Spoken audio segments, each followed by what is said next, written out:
Okay, I want to call this meeting to order. And we're going to start off with an open public hearing on urban renewal agent budget adoption.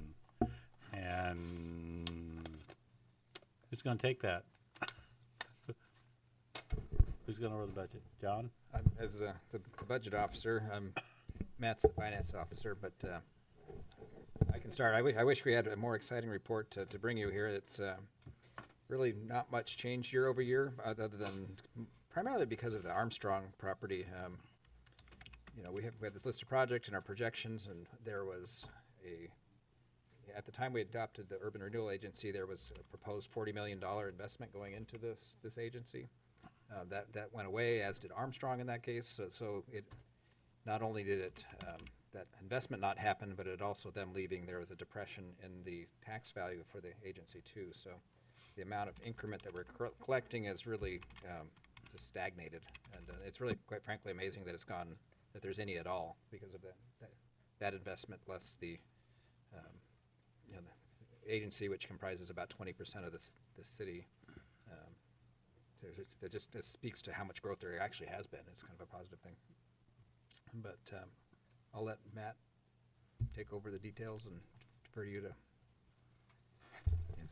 one sentence report, perhaps. Yeah. Yeah, there's not much to report other than what John said. So do you have any questions? All the money is appropriated into contingency funds because we don't plan on doing any projects this upcoming year. But it is appropriated into contingency if anything does come up that you want to use or leverage those funds to do anything with, should you choose to. We just do a supplemental budget process to move that into whatever account category that we need to. Yeah. If there's a positive side, the taxes going down don't have the same compression going the other way. There's a memory there. So there's much like in the recession, there was greater than 3% tax growth. Yes. Because those properties had dipped so much that when they came back to real market value, to the historic 3% per year kind of limitation kind of thing. So not the most exciting news to report, but if we do get a big industrial customer and it's $100 million, $200 million, kind of the scope of kind of interest that's been expressed in that property, it would be a good come back pretty quick. So it was projected at 190 and we got 105. It was originally projected at 190. We received probably about $50,000 or so this year. So the budget that you're seeing shows that going up to about $55,000, and then we're carrying forward the original $50,000 or so that we're collecting in this current fiscal year. So that's how you have a fund balance of resources of 105. Got it. Okay. Do we have any numbers for forecast in the future? That's going to depend on development and investment. That's really what drives urban renewal, is the investments that go into that district. Right. So if you get somebody to come in. So if it stays flat, we're looking at 50,000+ a year right now. 55, it might jump up. It goes up a little bit just because property taxes go up a little bit every single year, that 3% or so.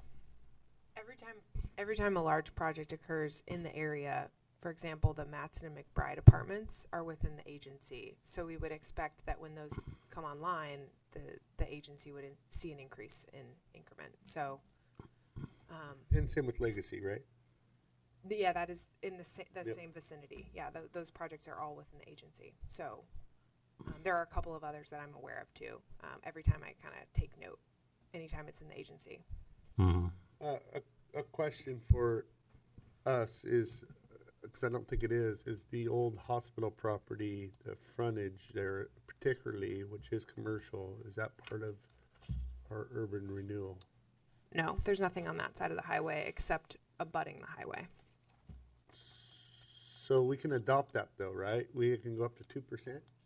It's got to be contiguous with the boundary, and there's got to be a reason for amending it other than just to capitalize on a potential project.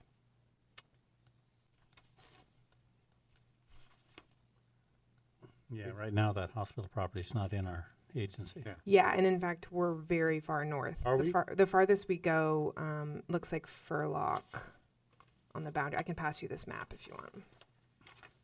But do we go to muchas gracias? I think you're confused. You think I am? Yeah. No. No, I we're think- talking about the north side of Are we talking the old about hospital. The old hospital, not Millard. Oh, I was thinking the. No. We're talking Oh, yeah. about the Hospital. frontage Oh, I of see. their- There you the go. I'm frontage like, of- Yeah, That's I very speak. far. I speak very old school. Oh, that's I okay. Yeah, apologize. we were all together, and you were not. with us. Gotcha. So you're talking about the old clinic. Right. I wasn't. So Gable, So now you have the map in front of you. You can Little just check. Street. It goes right to the property, and but we didn't include it. So it looks like it dies off right there, but it, At Kelly Street, yeah. on this map it just kind of stops, but it'd be right in here. But you would still, like Jenny did say, you would still need to have a legitimate reason to change the boundary to include it. It just can't be because you want to capitalize more Right. property taxes. So But we would have to have that on the agenda anyway to do that. I would focus on the Boise site. So it doesn't go through to Columbia Boulevard. I thought it did. Maybe Yeah, I it don't have does. I don't have a complete map then. Yeah, 'cause this it's is- Oh, also maybe it's a Little Street. partial. Yeah, this is just a sheet. Can I see that Yeah, other sure. side? I'm just curious. Maybe someone can answer this, but on the Armstrong site, what's the projected issue of cleaning of the environmental cleanup on that? And is that halting a sale of that property? Or can I- somebody, yeah, I can take a- somebody elaborate on Take that a just crack at briefly? that. So I don't know that there's a sale, and I'm sure it affects the ability to sell the property, but I don't know that there's a party interested in buying it that's the sole issue. There's a cleanup effort on the upland portion currently with our Armstrong's working with EEQ, and then there's also a settlement agreement for the in-water piece, the tidal lands. Armstrong's kind of unique in that they own deeded lands from the state all the way out in the river, have this big chunk of property. And, it's pretty contaminated. Their settlement offer with, it's not Kaiser, but one of the predecessors, and through some legacy insurance claims, is $65 million, I believe, is the settlement. And what will happen with those funds, I think the comment period is either near closing or closed now. To comment on that is that'll go into a trust. The cleanup will be managed by the state, and just to clean up all those tidal lands. So one of the things we've talked about is working with Armstrong to kind of bifurcate that property, the tided lands from upland from the lowlands, and to help that be more economically viable to a potential business. And, so Thanks for speaking to that. sure. So in looking at your map, it looks like Kelly Street is a little tiny street that goes back towards the women's shelter. And that little chunk in between is not, it's kind of developable, but it's very hard. I mean, it's going to be a very small building. Would that be justification to say that this really isn't a viable site for, and beyond it is more commercial space? Because you see those 3 blocks behind it? So this area of the boundary was selected because it was within our corridor master plan, and we had improvements in the transportation plan to improve the entrance to Holton there. So we kind of just went a few blocks away from the improvements on the highway and into Columbia and out of St. Helens Street there. We weren't thinking about trying to capitalize on development to the north there, and we didn't want to seem like we were also land grabbing. Yeah. And just trying to get all of the vacant properties that we knew might development. So, if I can just interrupt, we might be,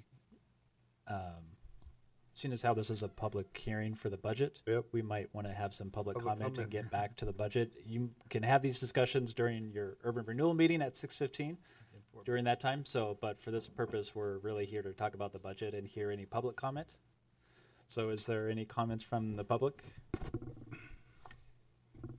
There is a copy of the budget on the back desk back there. If anybody hasn't got it. Looks just like that right there.